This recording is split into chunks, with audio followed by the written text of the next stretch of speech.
Hello and welcome to Strangers Stopping Strangers, podcast number 22. As always, thank you so much for joining. A welcome back to anyone who's returning, and a thanks for stopping in to anybody who's new this week. So this week's podcast is so exciting because it's my first international guest. We always say we are everywhere, and I have been really wanting to have somebody from overseas.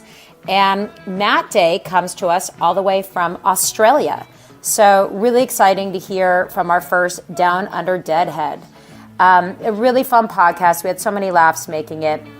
Starts off with him in the 80s forging for music out in Melbourne and goes up to this New Year's Eve when he's going out to go see Phil and Friends in Hawaii. So lots of good stuff.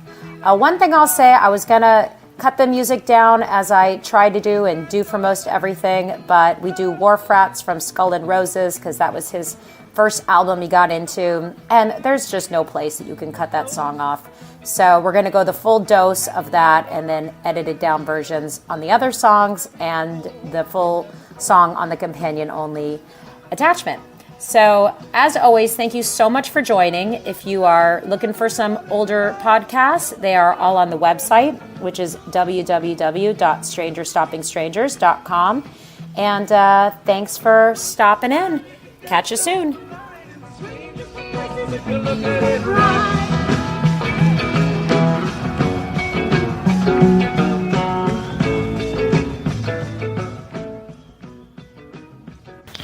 Well, Matt, welcome so much to Strangers Stopping Strangers. Thanks. I'm pretty excited to be on air. Oh, I'm so excited because, since I've started this podcast, this is my first international guest, and, we are everywhere. And to have somebody from the other side of the hemisphere who speaks English, I mean, it's a dream come true. Couldn't be happier with my first international Stranger Stopping Strangers. So thank you so much. That's okay. It's quite humbling because I'm not the only Deadhead in Australia, but there's not that many of us about, so it's good. Well, I'm thrilled to have you representing. So cool. Well, let's start at the beginning. So not too many Australian Deadheads. Let's tell me your story. How did you stumble upon the bus down there? I want to hear how it all began. I don't think I had much choice in avoiding the bus. Basically, I remember when I was 14, and I lived way in the outer suburbs of Melbourne, which is now a huge metropolis, and I had a part-time job, and then on a Saturday morning I'd catch a train into the city about, an hour on the train, and then walk around, because Melbourne was a pretty cool, funky city. There was a tiny little record store in an alleyway of an old building called the Nicholas Building that up until only recently still had a little old lady operating the lifts in it, but this record store was tiny. It was maybe about 15 feet by 15 feet square, and I'd go in there and there'd be these big, tall, long-haired guys with trench coats, and I was sort of drifting towards heavy metal and that sort of stuff. And one day the guy who ran the store just said, "You want to hear something heavy?" And I said, yeah. And he sat me in the corner and put on the feedback side of Live Dead. And I just sat there amazed. I'm like, oh, yeah, what's this? This is pretty bizarre. And then sort of I drifted off, a couple of years later and didn't really know what was going on. I was still listening to metal, Iron Maiden, and all that sort of thing. And then a couple of years later, I'd left school and started working when I was 16 and was in the city on a Friday evening going to another record store, and at that time Melbourne shut down at about 7:30 at night, and there was this guy, and he had like about a dozen tie-dyes out in front of him and an acoustic guitar and long hair, and he was busking. And I went up and I said, "What are you doing? The town's closed. There's no one around. There's no one going to come past." And turns out it was this a Deadhead. It was just come from Turkey, and he was hanging around Australia. Only got to Australia a couple of days, and so we smoked some hash, and I said, "Look, I'll catch up with you again." And basically we ended up just becoming friends. I never know what ever become of him after that trip, but he was a really funny guy with these really crazy tie-dyes for back then in 1987. And Wow, then, that's awesome. then about a year later, no, about 6 months later, sorry, another Deadhead called Eric came into my life, but some friends of mine had been backwards and forwards, some older friends, and they'd been financing their trips with trips, basically, and bringing back paper from the US and selling it so they could keep going on tour. And one time they came back and they had some friends with them, and that was Terry and Eric. These she was from Louisiana and Eric was from California, and he grew up an army brat and he'd been to the Egypt shows, and we just sort of clicked instantly, and I was sort of like, oh, okay, and it just turned into a really good summer where everyone seemed to have not much to do and lots of time to do it in, and we just had a really good summer that year. And yeah, he travelled with 24 cassettes, Maxell XL2s, and they were all dead. And then he was locked and loaded. So tell me, what year is this? I'm trying to... that would be 1986, the summer of 86, 87. Okay. And yeah, so you could probably classify me as a touch head, I imagine, because I got into it about that time, and those sorts of songs. I don't know, like I wasn't of the MTV generation because we didn't actually have that here, but not in the way that was in America. But I was sort of exposed to those tapes, and then I'd always loved bootlegs and going to market stalls and those trade market quality records and anything that was not mainstream. So as soon as I started delving into what was available and finding out that no one in Australia knew about the Grateful Dead, I was like, hey, this is pretty interesting. And then, it was basically read the Electric Kool-Aid acid test and book after book after anything I could devour and to do with it. You found your people. Yeah. You found your people. No, that's awesome. Well, it's funny. We were talking about shows and, wanting like what we're going to play, because on the podcast we tell stories and then we play songs, and your first song that we'll play in a minute or two was not a first show, because it sounds, in hearing your story, your music taste, your experience predated your live shows. So we, pick something that was from early days experience of like what really sucked you in, and you picked from Skull and Roses, which I kind of love that it's a studio, because I think that's the best way to really get to know and familiarize yourself with the catalog. So it's a rare studio recording on this. I mean, what are your thoughts? I just, like you say, it was the way I was introduced, and there was no, like at that stage in Australia, there was no radio that I could go to. Community radio is really big, and there's a lot of independent DJs, and, obviously there's a lot of people listening, but, when you're 16, 17, you start smoking pot or dropping acid or whatever you're doing, and you've got this big chunk of cardboard in front of you to look at. You just put the music on, turn the lights out, light the candles, and just stare at the album cover. So you became really familiar with those albums, and because there wasn't much access, you couldn't just flip from one show on the archive to another show on another situation or another podcast. You'd put that album on again and again and again and again and again, and that was really how I became familiar with. And then that's, I suppose, jumping ahead a step or two, my DJ name was the Ice Cream Kid, but when I was 18 I got the Ice Cream Kid tattooed on my back, the full Ice Cream Kid from Europe 72, because I was just, that picture's just, it's one of those part things. Of you. It's just part of me. It's synonymous with you. No, that is so fucking cool. And quite honestly, I don't even want to say it's Australia. I want to say it was the 80s, because kind of same thing going on in, and I was in San Francisco in the Bay Area. So the 70s, the 87, 88, 89. It was all bootlegs. It was American Beauty. It was Working Men's Dead. It was, it was Shakedown Street. Those were the albums and those were the songs that introduced me before I started trading tapes. So, I think it's absolutely like the course, the natural course, especially back in the time of the generation that we belong to. And I was leading into the tape trading thing. Like, for me to send actually find someone in the US that I could send some blanks to, and then to send them to the US and wait for them to come back, it was a 3-month turnaround. So when Eric left Australia and went back to California and left me a dozen of his tapes, it was gold. Insane. Yeah, it was crazy.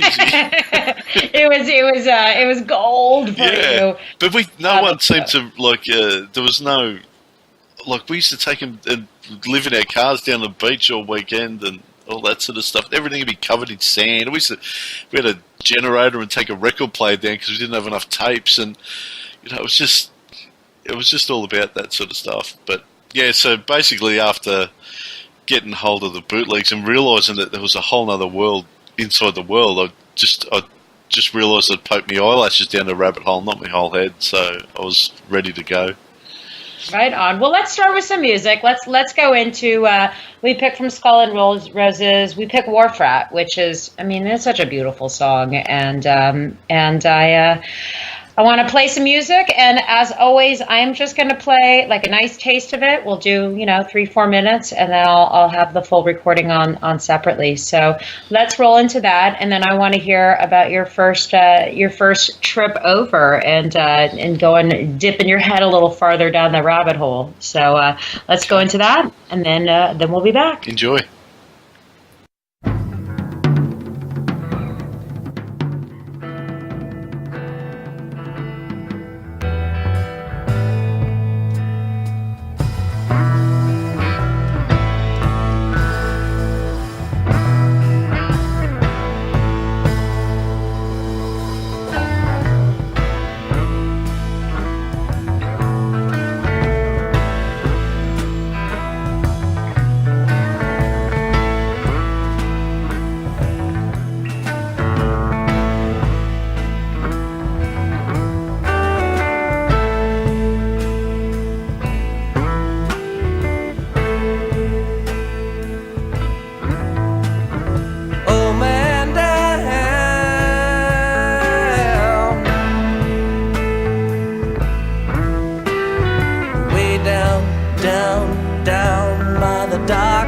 the city.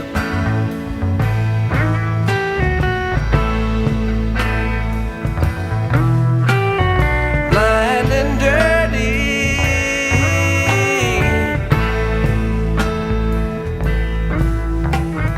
ask me for a dime for a cup of coffee.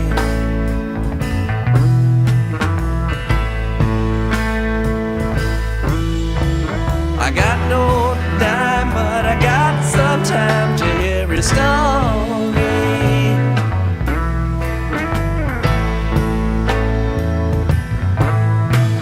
My name is August West, and I love my pearly bigness more than my wine.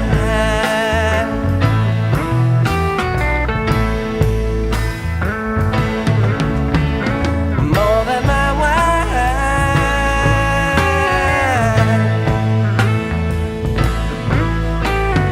more than my making, though he's no friend of mine.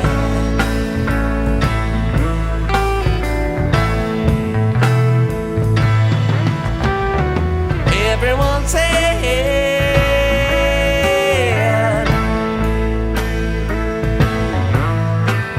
I'd come to no good. I knew I would really believe them.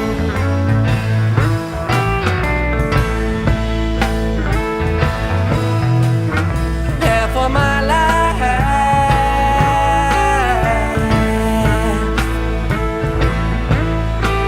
I spent doing time for some other fucker's crime. The other half found me stalling around, drunk on burgundy wine.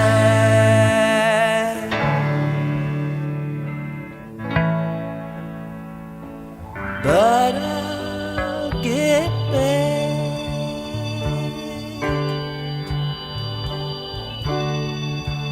on my feet someday.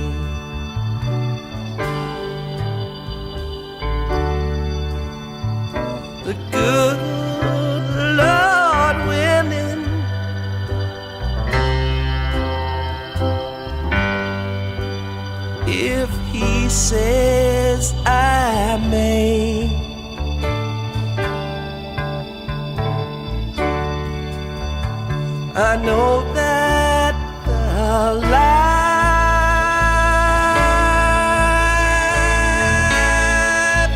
I'm living's no good.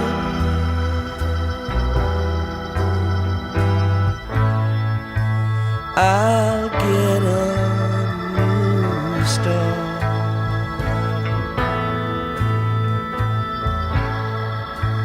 Live the life I should.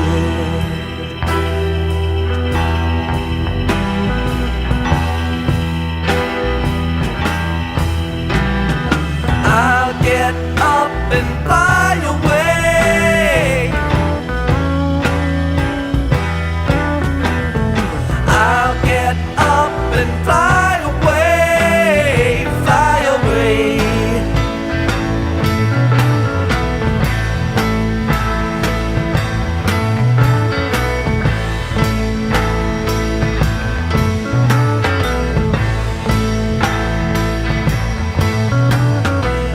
It's been true,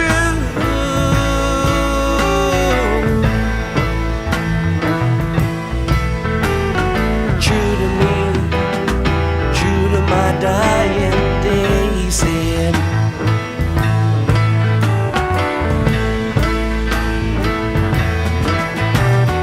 I said to him,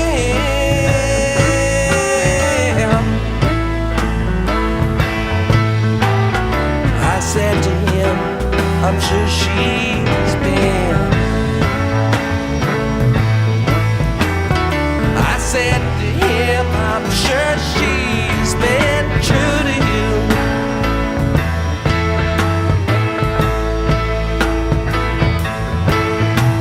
I got up and wandered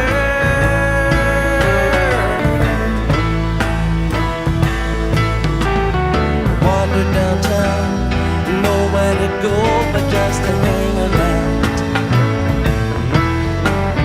I've got a girl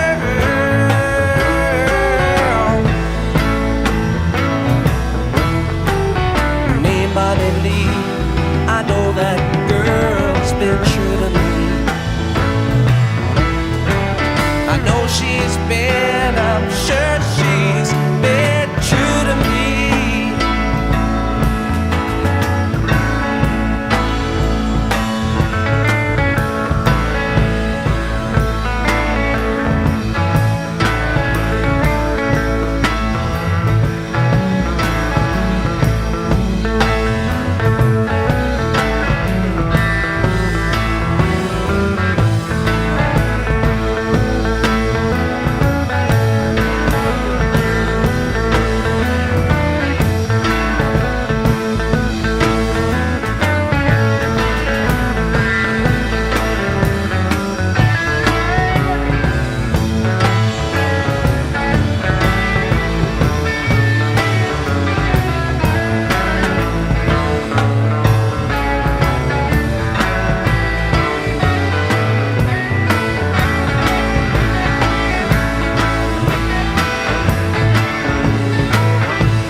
Well, we are back from listening to Wharf Rat, and I wanna go along with the story. So tell me about your first trip over, how you made it across the world, and what happened when you got here. I don't know. I was such a naive babe in the woods, really. So I was just turned 21, and I had just a little bit of money, not much, but I had to go. So that was 1990. Flew to Los Angeles and got a room in Venice Beach, and it was summertime or springtime really, but it was nice and hot in LA, and it's changed so much in the last few years.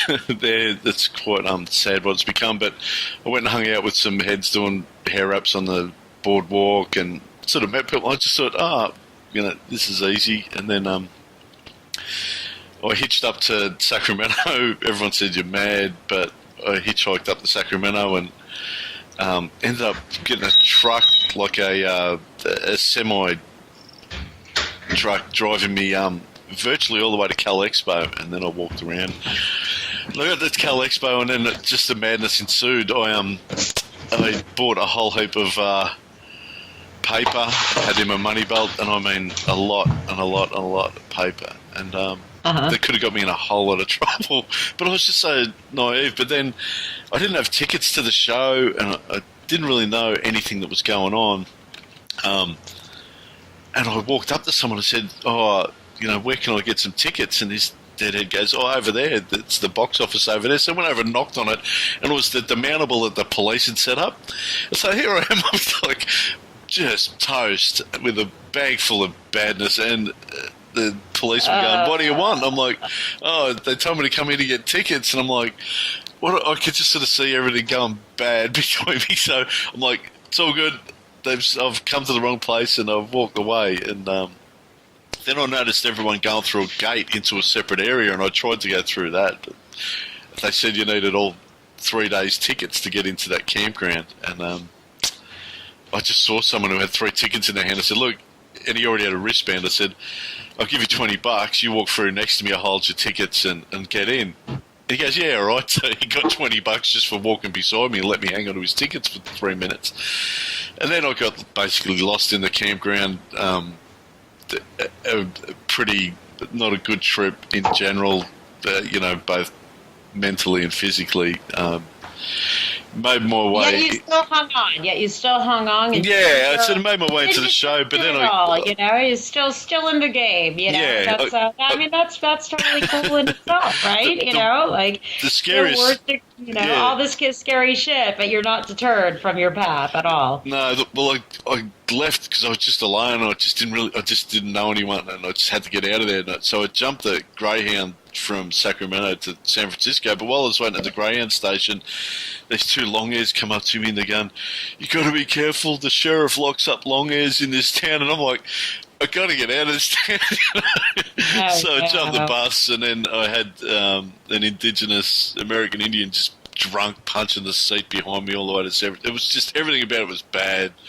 So I got to San Francisco, booked it back to LA, packed up what I had bought and shipped it home, and then left and came home. But I was still into it. I wasn't deterred. Still into it. You know what? Sometimes, what do they say? Sometimes the best deals are the ones that you never made. You know, like that's an old sales saying. So I can apply it to the situation, and you're still in. So that's that's a fucking awesome story. So what did you think of San Francisco? I mean, it was scary. I was like, Melbourne was still a country town then. Like Australia was still, undeveloped or like far from modern. And now a lot of the big cities in Australia model themselves in San Francisco. And Melbourne's always been cool because of lots of live music and lots of people, and lots of venues. But the last few years, like mirroring San Francisco, gentrification's taken over, and it's all about money and being able to afford rents in the big city, and then people moved next door to venues so they could live somewhere cool, and then they complain about the noise from the venues, so they have to shut the venue down. Careful what you want, you just exactly, you just might get it. Yeah, so it's San Francisco was, I don't know. It was a lot. I love we're going to go grayness down to the story because it certainly wasn't your last trip to San Francisco. Because while I'm hearing your story for the first time, I know a little bit about it, and so again, did not deter you from returning to the Golden Gate. So That is cool. Let's play another song because I like to keep it all, chat music, because I know when I'm listening, I like to hear people talk, but then I always want to hear some music every few minutes when I'm I don't know, the classic ADD person I am. So always want to throw some music in next. So, we did not pick a song from Cal Expo on that note, now that we've heard the song, but we wanted to pick something from that exact genre. So tell me about the next song that we're going to hear. Again, it's the studio albums. Well, not so much at the officially released albums, and I think Without a Net it just holds up so well. It's such a well produced triple live album. It was great insert, great photos, and it just sort of really captured. It was it was the last of that era from the transition from records to CDs, and the vinyl was such a really nice thing to behold, like with Rick Griffin's artwork and the whole lot. And I just think that was a real transition, and the recordings are nice. And obviously, when you with hindsight, you look back at the power with what Brent was playing, and now you've got these monster box sets that come out that cover a whole tour from spring 1990 or whatever it is, and you look and you go, wow, but in those days the band had to put a bit more thought into how they put a record together, so they listened to the music and they said, yeah, this is worth us sharing, and it's why I think that those live LPs hold up a bit more. But Birdsong from this with the Vault. With the guest artists. I think two of my favorites are From the Vault and Without a Net. I mean, to me, those are two of my absolute favorite go-to when I'm like looking at my playlist and what I'm listening to and what I'm enjoying. So often they are, the original picks from the studio releases, and but just so good, so good. Yeah. Just everything about them is sort of positive because they've selected them. They want you to hear it, and then they've put together a really good package, and this is it. It's just really good stuff. Nothing wrong with that. So we're going to hear Birdsong, and Bradford Marsalis plays on this one, so it's extra special. Yeah.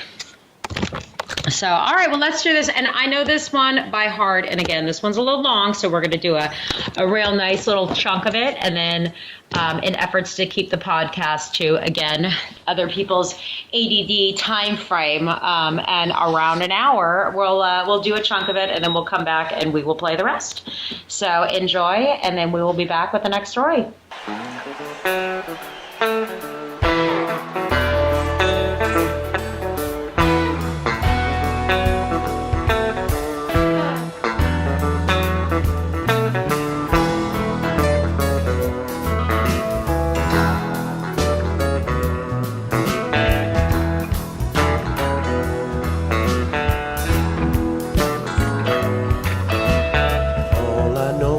Something like a bird within her sing.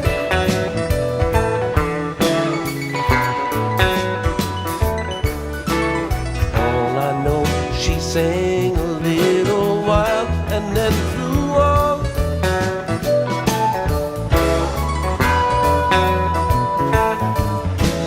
Tell me all that you know, I'll show you snow and rain.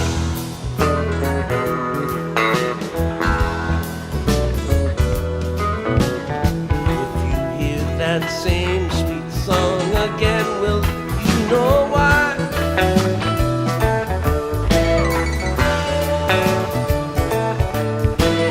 Anyone who sings a tune so sweet is passing by.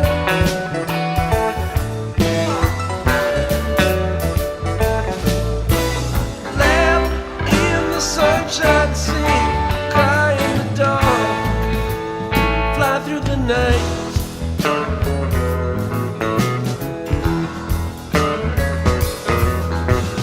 Don't cry now. Don't you cry. Don't you cry anymore. La la la la. Sleep in the stars. Don't you cry. Dry your eyes on the wind. La la la la la.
Well, we are back from listening to Birdsong, and we're 1990, so we have you've had a lot of experiences and a lot of stories since then. So one thing we talked about was a trip out to Alpine Valley. So let's hear a little bit about that. Basically, my partner, we were to try and condense it. We were snowboarding in British Columbia, and then we ran out of money, so I went down to San Francisco, and I was working without I was an illegal. I was one of Donald Trump's illegals, but so I was living in a car in a van that I'd bought, and around Silicon Valley. But I'd drive up into the hills in Saratoga around La Honda and that, and I was living in my van in the forest there, and then driving into work, and then. Basically, that continued on. The guy I was working for never paid me, and then it turned up he was in Wisconsin. So I had enough money to drive across, so I drove across to Wisconsin. And he had another job there. He paid me some money that he owed me, but I ended up making some really, really good money for cash. And there's a million stories that went on, but small town Minnesota and small town Wisconsin was really nice. And then basically we sort of got tapped by the immigration, so we had to go on the run. And oh no. yeah, we were trying to find that cave in Utah. So it was we ended up in Green Bay in a duplex for a week while things sort of calmed down, and then I had to nip back to Minnesota to cash my last check in St. Cloud, and then after that, it must have been a really good summer on the road for people, because we went back to Alpine Valley. We saw Los Lobos at the zoo in Minneapolis too, at an amphitheater there. That was an incredible show. But then we went back to Alpine Valley, and Horde was on the Friday with Blues Traveller and Ben Harper in his really early days, not Rusted Root, Mighty Mighty Boss Tones, but the next day was the other ones, and Rusted Root and all those guys. And so it was like 2 days in Alpine Valley in the campgrounds. It was really nice, met some really good people, bought some really powerful gels, and yeah, it was just a really good trip in general. As soon as Alpine Valley finished, we loaded up the car and drove west through the center, Utah and Wyoming, Nebraska, and then back up through eastern Oregon to Coos Bay, and then up along the coast, and jumped out of America at a port in the northwest on a ferry to Vancouver Island, because I didn't have a passport at that stage. I'd put it through the washing machine, it was gone, and that was one of the only ports that had Canadian customs on exit, no US customs. Wow. What a wild story. Well, I mean, it sounds like a long and windy road, but you got some good shows and you made it out, and I mean, that's the best shit that life's made of. Besides the show being incredible, like the Dakotas are just insane, and every American should go and see it. But like, I went to Rushmore and I'm like, oh yeah, US presidents, whatever, this is pretty wild what they've built. And then we drove the 25 or 30 miles around, and you pull up and there's that Crazy Horse monument, and that's just insane. It's so big. Like, all four heads from Rushmore fit inside Crazy Horse's head. At that stage, they'd been working on it for nearly 50 years, so they're still working on it 60, 70 years later. And I just say to people, when the aliens come and we've trashed this planet, it's just a rock, they're going to point at that head and go, that dude was important. Something big happened here. Yeah. We were supposed to stop. I live on the east. Cool. An incredibly good vibe, and everything about the place was really good. So I bought those official CDs from Gnomes and Hobbits that used to record those shows, and yeah, it's still on rotation. I still put it in and listen to it. I think it's fantastic. And I suppose on a side note, Phil was in the bar at Terrapin Crossroads the night before last, and he played Mountain Song again. It was a really nice version. I was just watching it on YouTube yesterday. So. Nice. Well, yeah, absolutely. And of course, there's nothing like when the whole a venue, arena, wherever you are, start singing Rider, it's pretty full on. Yeah, no, absolutely. Well, I have never heard this, so I'm excited to experience it with the listeners for anyone else who's new to it. So let's go into this, and then we're going to be back, and I want to hear one or two more stories and one more song. So Sure. everybody enjoy.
right, so we are having so much fun chatting, and I want to hear about your radio show. So tell me a bit about that.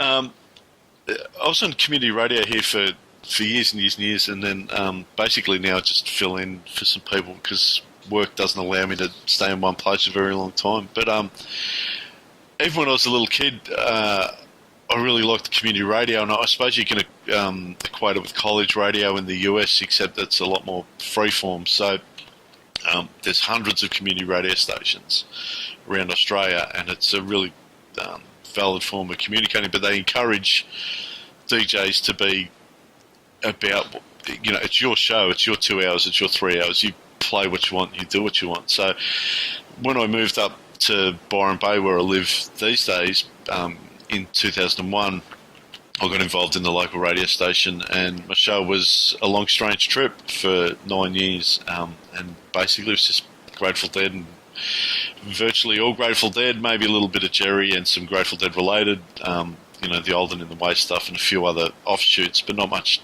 Jerry Garcia band. But they'd sort of tried to bump me and keep me late night, but that just suited me. I wasn't fussed. I'd go in there at 10 o'clock or midnight on a Tuesday night or a Thursday night or whenever I was allowed to for the first couple of years, and then just turn off all the lights and look at the lights and the dials on the desk while I played whatever I wanted. But it was good because as people got involved in the radio station, and this was a tourist town, then one of the guys at the radio station had the video library, and so if Deadhead came in, he'd say, "Oh, you should listen to this guy," and it was sort of really organic, and I actually got to meet some really, really good friends out of it who I'm still in contact with. So whenever anyone would come to town or be around, or every now and then I'd, because we have the community radio network, and now obviously with streaming of radio, then whenever I was on air, you'd get a phone call from the far reaches of Australia, and even on Deadnet, there was a couple of little things where people said, if you're in Australia, then tune into this radio station. This guy plays Dead all the time. Cool. So, well, that just speaks to my heart, because this is my own little rogue, operation going on. So, I love that. I love, that I love to be able to hear stories about people following their passion with the music and the talking in the community. And it's everything to me. So, it was sort of really selfish on my part. So, I suppose in two ways. It was so I didn't just play Grateful Dead 24 hours a day at home, and the other thing was I got to listen to the Grateful Dead on these incredible studio speakers, and just sit there by myself and either read or do a crossword or talk to someone on the telephone or whatever it was, Well, I just had this music in the dark, and then from there it developed into another show called The Hypnagogic State, which is basically the state between dreaming and wakefulness, that to paraphrase the Greek definition of it. But from there, that was a Saturday night show, and I'd go in at 10 o'clock on Saturday, and then I'd be a bit more free range. I might play a bit like more jam band music and dip into that, and then always sort of finish with a monster Dead jam or a Dead sequence, a good 45-minute sequence or something like that. So, but it was sort of all about preparing people to get into that long sequence. So ups and downs and odd music, sometimes Zappa, sometimes Fish, sometimes Mo, Panic, whoever it was. But right. Yeah, it just loved the ability to broadcast over that equipment. Yeah, so. I bet. That's right where my heart is. And honestly, one thing that's kind of happened recently with the podcast that's really exciting, it's actually happening right now while we tape this podcast, because it's 4:42 on the East Coast, is there's a very cool, I'm going to do a little plug, and he's going to be a guest in the future for Fish Creek Radio. I don't know if you ever listened to it. It's a live streaming radio. And they are airing the podcast on Saturdays at 4:20. Oh wow! So So again, to that, they do Deader Day on Saturdays. And hey, Rick, who listens to this, and hey, Fish Creek, because this will be on Fish Creek in a couple weeks. I drop him the podcast, and he puts it on Saturdays on the Deader Days 4:20 spot, and it makes me so happy. I don't know who's listening, but I don't have any stats or anything along those lines. But just the idea that it's just, again, out there internationally into the world. streaming, and that's what they do. I mean, he'll again down the road, everyone will hear Rick's story and how he got into that. But, Yeah, that sounds great. The best stuff. Yeah, no, he's such a neat guy, and we met ironically on election day, right? It was like the one spot of election day. We met on Twitter and ended up calling him, and he just picked up the phone, like his number's his cell phone, and I just love that. And we ended up chatting, and he said he'd put him on, and I was like, oh, that'd be cool, and you never really expect anything. Whatever happens, happens. So then I get a tweet or a text, I forget how I got the information. You're going on at 4:20, like you're the 4:20 spot. Wow, and awesome. I was like, oh my God, what an honor, for Deadhead Day to be on at 4:20. So that's my little connection with the Rogue radio station. And so, yeah, it's so cool. Cool. It's so Awesome. fun. It's fun just meeting like-minded people who are all, just get off on the same stuff, which is just the music and sharing and meeting each other. And it's to me what it's all about. So right on. Well, I want to hear a little bit about your time at Terrapin. We're going to talk about that, and we got one more song. So, you've logged some hours in there, and get there as much as possible. So, tell me a little bit about that. Well, obviously it's an expensive trip for me to get there, so I got to try and get there as much as I can. But I suppose just on a side note, I get so. Not disappointed, just amazed at the negativity of some sides of what we're into and how people talk other people down and denigrate things. But for me, Sweetwater and Terrapin and all the other places and people that are around there are, they're meeting places, and what they've done at that place is create a really nice atmosphere, and it's loose enough that you can walk in. Every time I've been there, about 20 times now over the last few years, I've always met someone or talked to someone or heard some fantastic music or had a good meal or drank a good beer or just hung out. But one of the most incredible standout moments was the first year that Phil and Furthur didn't do Bill Graham. Phil did a run at Terrapin for New Year's, and we didn't get tickets for that, but we got tickets for New Year's Day. So we went over to see Primus at the Fox in Oakland, and then which was a pretty big night. So a bit seedy coming back, and we went to brunch on New Year's Day at Terrapin, and we got there, checked into a hotel room down the road. Pretty scungy hotel room, but that's beside the point. And so we walked I'm staying up. there in a couple weeks. We'll have to talk online if it's the same scungy hotel room, because I got a pretty good rate in San Rafael coming up in a couple weeks. So we've stayed in donuts two. to dollars. It might be the same great deal that I'll be at in a couple weeks. Put it this way: there's blood on the sheets in this one. All right. Well, we'll talk offline about that. Anyway. So we go have brunch, which is beautiful, and like the whole patio thing really wasn't built at this stage, and it was a really cold, North Bay day, dark, grey, and it's just not conducive to being bright and sunny in general. But I forget who was in the band fully, but I know Anders Osborne was there, and obviously Phil, and then I think Milo was on drums, who is just the most incredible drummer, and they played like an afternoon set after the brunch, and it was blazing. It was incredible, and everyone was just loose and dancing and carrying on and doing their thing. But I was way up the back near the sliding door to the patio, or what was to come the sliding door to the patio, and all of a sudden I sort of got this just incredible sensation of like, fuck, this is it. This is the last time I'm gonna feel like this or whatever, and it was sort of sad. Like I just felt this overwhelming sadness. I was standing there and I had my eyes closed, and I'm like, geez, this is insane. Like in a couple of years' time, Phil's going to be gone. This place will be good. Like it wasn't a horrible, depressed feeling of sadness. It was just sadness, and I just wasn't despair. It was just acknowledging the sadness. And then all of a sudden, I just felt this person touch me, and I went, and I opened my eyes, and they just said, "Look, it's going to be okay. It's going to be okay." And I went, Wow. "Yeah, I know, but I'm just sad." And they said, "Don't worry, it's going to be okay." And I went, "I know, but I'm not trying to, I just want to feel this way for a minute."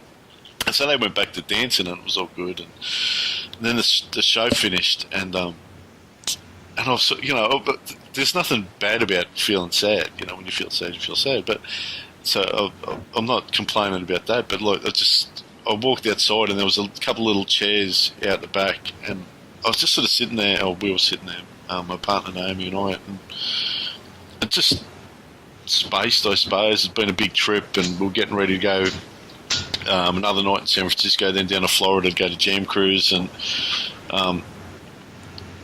I still felt that sadness, and then someone just came up and just tapped me on the shoulder, like walked up from behind. They weren't looking at my face or whatever, and when I looked up, and they said, "It's okay," and I'm like, "Yeah, I know it's okay." I know it's okay, and like it was just, I suppose that for me that describes that interconnectivity, or that contact high, or that. Right. The energy that's just surrounding everyone, wherever everyone that was switched on knew that I was going through some shit, and we all have to go through stuff, but it was just the fact that people were willing and open enough to just be part of it, and to try and encourage me out of it. And I just thought, far out. Like, you walk out of there going,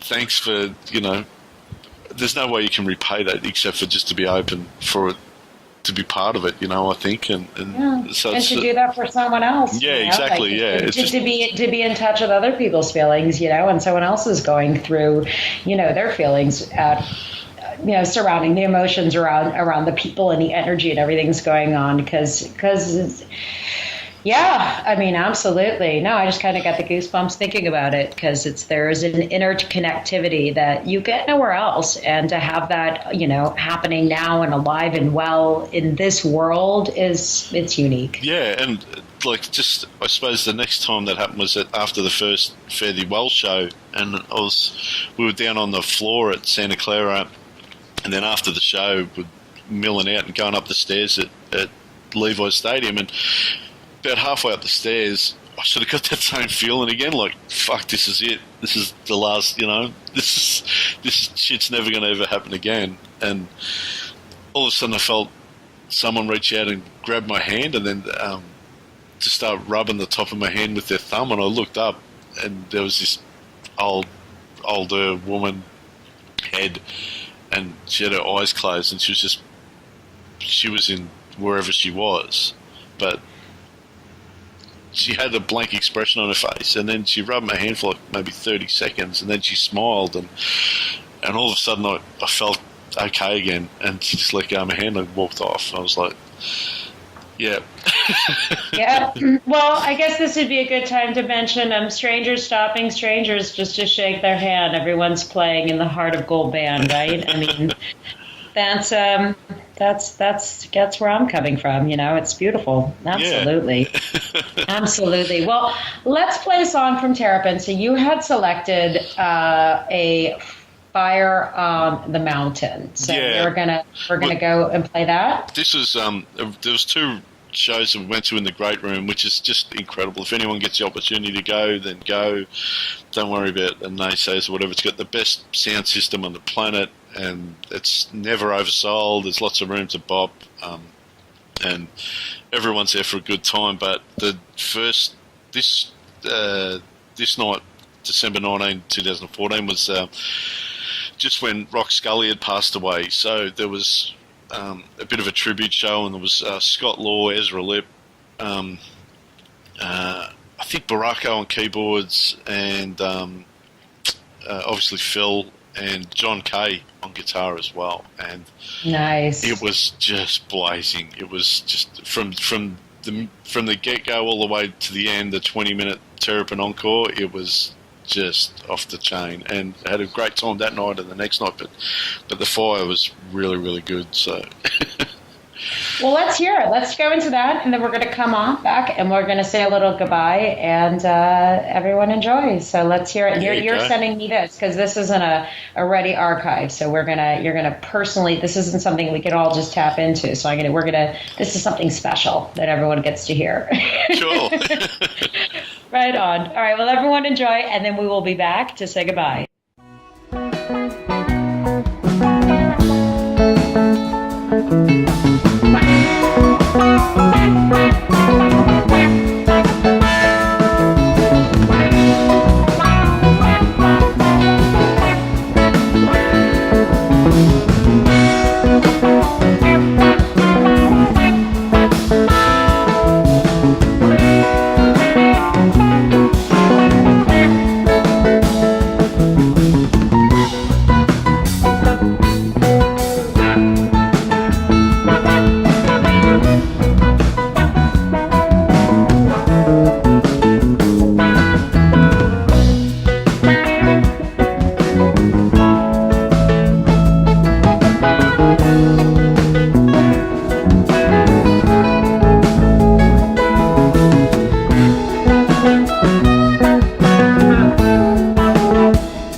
Well, we are back for a final goodbye, and wow! I mean, this is great. And we were kind of giggling that we could talk forever because I really think we could. And but we will be mindful of the podcast and the time for everyone. But tell me, last little bit because we've talked briefly about this. You're heading off to the States, but not the mainland. So where are you going to be this New Year's Eve, Matt? We're taking the plunge and heading across to the centre of the Pacific to the Phil shows in Maui and Honolulu. So cool. So cool. We're going to be busted ass broke again, and we don't have our accommodation sorted out. So we've got the first couple of nights ready to go. But we're just going to wing it. We may be sleeping on the beach, but no, it's a good beach to sleep on, man. It's a good beach to sleep on. That's so cool. Well, I just can't wait to hear the stories after that, and we will hopefully be meeting over the summer because you're going to make it back over for some of the Dead and Company tours, and we've talked a little bit about that. So well, our aim is now is Lock-in, but hopefully some Dead Code shows will tie in with that because with the release of the Lock-in lineup yesterday, it looks good. So we sort of started planning to head across mid-August until early September. So. All right. Well, maybe I'll see you down there. I actually have got a bug in my ear yesterday about possibly going to Lock-in. So you know what? We'll see how it all unfolds. Yeah, right? we went in 2014 and we just had a great time. It was a fantastic festival in a really nice place, and yeah, everything about it was good. So yeah. Well, let's make an early resolution for 2017 that at some point, somewhere, sometime, we will meet. We'll cross paths, yeah. We will cross paths. Well, thank you for Skyping me all the way from Australia and being my first international guest. It makes me so happy. And cheers. No, thanks for taking the time, giving me a chance to talk about myself. It's something I don't like to do usually, but everyone out there, enjoy, keep up with the podcast, share the music, and let's keep having fun. All right, right on. All right, bye. Bye.